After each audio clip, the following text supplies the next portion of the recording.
The sun hung low over the jagged peaks of the Hindu Kush, painting the Afghan valley in shades of blood and fire. Sergeant Emily Harper, a 28-year-old from a small town in Tennessee, crouched behind a crumbling mud wall, her heart pounding like a war drum. Bullets whizzed overhead, kicking up dust that stung her eyes. Her squad was pinned down, outnumbered, and running out of time. Then the unthinkable happened.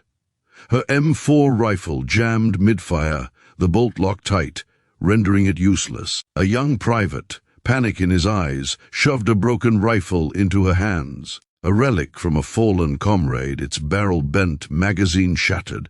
"Sarge, it's all we got," he screamed. Emily stared at the mangled weapon, the weight of her team's lives pressing down on her. The enemy was closing in, their shouts echoing like a death knell. What she did next would become legend, whispered in barracks, and retold on YouTube for years to come. If you're ready for a story of raw courage and defiance that'll leave you speechless, hit that subscribe button now, and let's dive into the chaos. Emily Harper wasn't supposed to be here. Raised in the rolling hills of Clarksville, Tennessee, she grew up hunting with her dad, a Vietnam vet who taught her to shoot straighter than most men. She joined the army at 19, not for glory, but to escape a town where dreams went to die. By 2012, she was a sergeant leading a squad in Afghanistan's Kunar province, a place so hostile it chewed up soldiers and spat them out. Her team, 6 men, and 1 other woman called her Harp and trusted her with their lives. They were on a routine patrol in a village called Barawolo, tasked with securing a supply route. Intelligence said it was quiet. Intelligence was wrong. The ambush hit like a sledgehammer. Taliban fighters poured from the hills, AK-47 spitting fire. Emily's squad dove for cover, returning fire as the air filled with the acrid burn of gunpowder. "Flank left," she yelled, her voice cutting through the chaos. Private First Class Danny Ruiz, a kid from Chicago with a baby face and a quick laugh, was at her side, laying down suppressive fire. Then it happened. Her rifle jammed. The bolt wouldn't budge, the round stuck like it was mocking her. She slammed the magazine, racked the charging handle, nothing. The enemy was 50 yards out, closing fast. Ruiz took a round to the shoulder, collapsing with a scream. "Sarge, help!" he gasped, blood soaking his uniform. That's when Private Lowe, a lanky kid from Ohio, shoved the broken rifle into her hands. It belonged to Corporal Jenkins, who'd been hit minutes earlier, his body now still behind a rock. The rifle was a mess, barrel bent from an RPG blast, stock cracked, no magazine. It was less a weapon than a cruel joke. Emily's mind raced. Her squad was down to 4 effectives, ammo low, and the radio was dead. The Taliban was screaming, emboldened, sensing victory. She could hear their commander barking orders in Pashto, his voice carrying over the gunfire. Surrender wasn't an option. Retreat meant death. Emily gripped the broken rifle, its weight heavy with Jenkins' sacrifice, and made a choice that would stun everyone watching. She stood up. Not crouched, not crawling, stood tall in the open, exposed to a dozen enemy muzzles. Her squad screamed for her to get down, but Emily was done hiding. The broken rifle wasn't a gun anymore. It was a symbol, a middle finger to the enemy who thought they'd won. She raised it high like a standard in some ancient battle and charged. "For Jenkins," she roared, her voice raw, primal. The Taliban hesitated, confused by the sight of a lone woman running at them with a useless weapon. That hesitation was all she needed.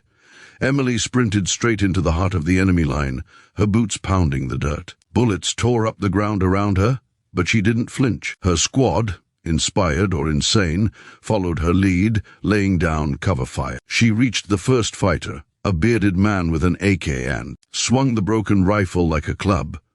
The bent barrel cracked against his skull, dropping him instantly. She grabbed his weapon, an AK-47, and opened fire, mowing down 2 more before they could react. The valley erupted in chaos. Her squad surged forward, emboldened by her madness, their shots finding targets. The Taliban, caught off guard by her audacity, began to falter. But the fight was far from over. The enemy commander, a scarred veteran named Rahim, rallied his men. He was no fool. He saw Emily as the heart of the American resistance and marked her for death. "Kill the woman," he shouted, pointing. A sniper's bullet grazed her arm, tearing flesh, but Emily kept moving, blood soaking her sleeve. She dove behind a boulder, the AK hot in her hands. Ruiz, dragging himself with one arm, tossed her a grenade. "Make pay, Sarge," he grunted. Emily pulled the pin and lobbed it over the rock. The explosion shredded 3 fighters, their screams cut short. The battle became a blur of fire and blood. Emily's squad fought like demons, but they were outnumbered 2 to 1. Ammo dwindled, and the Taliban pressed harder, using the village houses for cover. Emily's mind flashed to her dad, his voice in her head. "When you're out of options, you make your own." She spotted a narrow alley between 2 mud huts, a choke point the enemy was using to flank them. An idea formed, reckless but perfect. She signaled her squad low, Ruiz and Specialist Tara King, a sharpshooter from Texas. "We take the alley, we break their spine," she whispered. The plan was suicide. The alley was a kill zone, 30 yards of open ground with Taliban at both ends. But Emily had something the enemy didn't, nothing left to lose. She led the charge, AK blazing, the broken rifle still slung over her shoulder like a talisman. Tara's sniper rifle cracked, dropping the lead fighter. Lowe tossed a smoke grenade, cloaking their advance. Emily hit the alley first, spraying bullets, her squad tight behind her. The Taliban poured fire from the far end, but the smoke and Emily's relentless advance threw them into disarray. She reached a stack of crates, using them for cover, and saw Rahim himself barking orders from a rooftop. This was her moment. Emily climbed the crates, exposed again, and locked eyes with Rahim across the alley. He raised his pistol, but she was faster. The AK roared, and Rahim fell, his body tumbling into the dust. The Taliban broke. Without their leader, their resolve crumbled. Emily's squad pushed through the alley, clearing houses one by one. By the time the sun set, the village was theirs. The Taliban fled into the hills, leaving 22 dead. Emily's squad lost Jenkins and 1 other, with Ruiz and King wounded but alive. The aftermath was surreal. A medevac chopper airlifted the wounded, and reinforcements secured the village. Emily sat on a crate, the broken rifle across her lap, staring at the carnage. A colonel, flown in from Bagram, approached her. "Sergeant Harper," he said, voice thick with awe, "what you did, it's the bravest damn thing I've ever seen." Word spread fast. GoPro footage from Lowe's helmet cam captured the charge, the alley fight, Emily's roar for Jenkins. By the time she boarded the chopper, the video was already circulating among troops. Back in the States, the story exploded. The footage hit YouTube, racking up millions of views in days. News outlets called her the Lioness of Barrawolo. Emily, bandaged and exhausted, was flown to Walter Reed for treatment.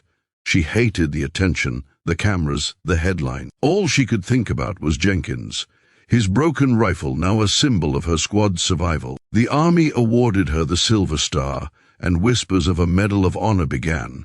But Emily didn't care about medals. She cared about her team, the ones who came home and the ones who didn't. Months later, Emily stood at Jenkins' grave in Arlington, the broken rifle's barrel salvaged and polished clutched in her hands. She'd kept it, a reminder of that day. "You gave me everything," she whispered, tears falling. The camera wasn't there, but the moment was no less cinematic.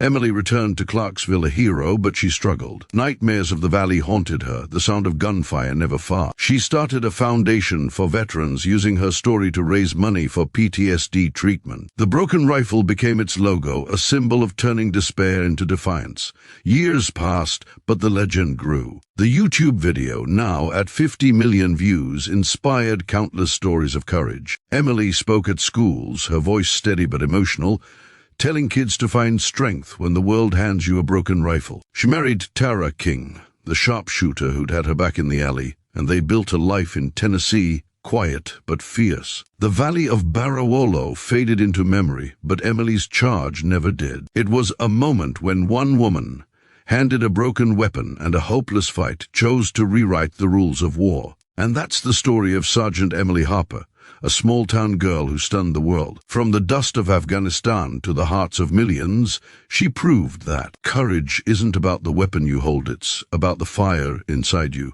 What a story, right? Now I want to hear from you. From which part of the country are you watching this video? Drop it in the comments below, and let's keep this story alive.